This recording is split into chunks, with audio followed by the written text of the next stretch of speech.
Why wait for science to supply the how when any amateur can tell it now?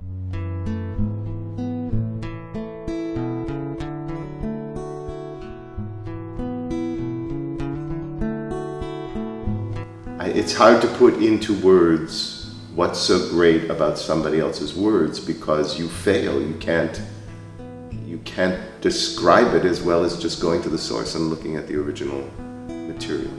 And in Gordon, we found someone who had been in love with Frost since he was a kid. You know, he grew up in New Hampshire, and he knew the poems by heart.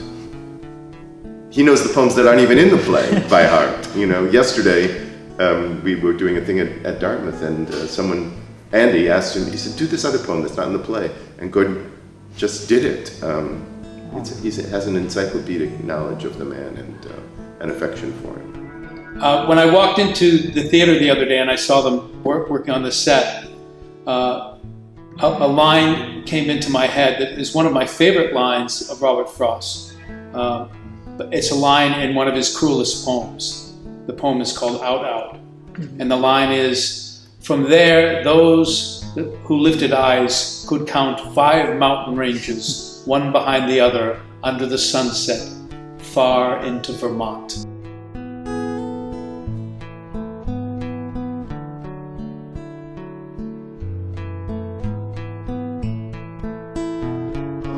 The play came to me, it was mailed to me. I opened it up, and I have to do all the reading of anything myself at the Players because it's a relatively small staff, and I have no assistant or anything. So if a play comes in, I will look at the first few pages, and if it doesn't grab me, I will put it away, and that will be the end of it. But I sat at my desk, which is, you know, like not even a cubicle. We're just out, and everybody's in the same room practically there.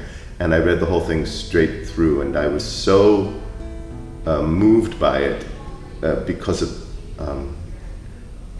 Frost's poetry, but also because of the structure of it and how it reminded me so much of where America was in the period that Frost is writing, the post-war period, the extraordinary generosity of spirit, and yet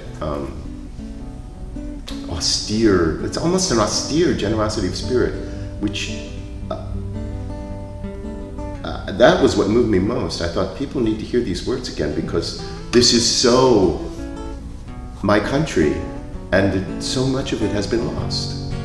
And it was really good to be reminded.